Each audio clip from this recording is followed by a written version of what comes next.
The white paper for our salvation was written by Isaiah. After his divine encounter with a seraph, Isaiah wrote how a savior would arrive to recapture earth from Satan's hands. This universal savior would be rejected and despised by his peers. He would be abused, disfigured, struck, and wounded. However, he would open the way for humans to escape their pits of darkness. He was oppressed and he was afflicted, yet he opened not his mouth. He was led as a lamb to the slaughter, and as a sheep before its shearers is silent, so he opened not his mouth. He was taken from prison and from judgment. And who will declare his generation? For he was cut off from the land of the living. For the transgressions of my people he was stricken.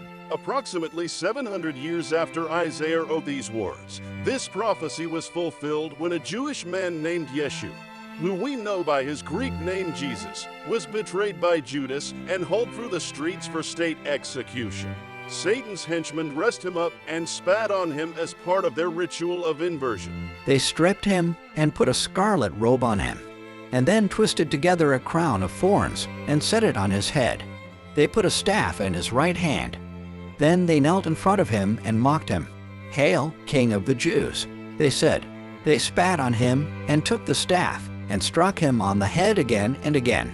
After they had mocked him, they took off the robe and put his own clothes on him. Then they led him away to crucify him. Isaiah foresaw that the breaking of humanity's contract with Satan required an extreme act of selflessness. The evil spell could only be shattered through the introduction of its complete opposite. A holy blood sacrifice was required to undo the human sacrifices made to the gods of darkness.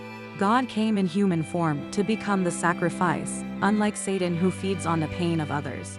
And the truth was revealed that our world and the rulers of it would even murder the Most High God. The gospel is the fulfillment of Old Testament prophecy, whereby the crucifixion of the Messiah becomes the pivotal act in a 1,000-year process of preparation. This is the great pivot, where God came to set all people free, not just the nation of Israel, to whom the message was first given, but all people. And he was handed the book of the prophet Isaiah. And when he had opened the book, he found a place where it was written, "The Spirit of the Lord is upon me, because he has anointed me to preach the gospel to the poor. He has sent me to heal the brokenhearted, to proclaim liberty to the captives, and recovery of sight to the blind, to set at liberty those who are oppressed,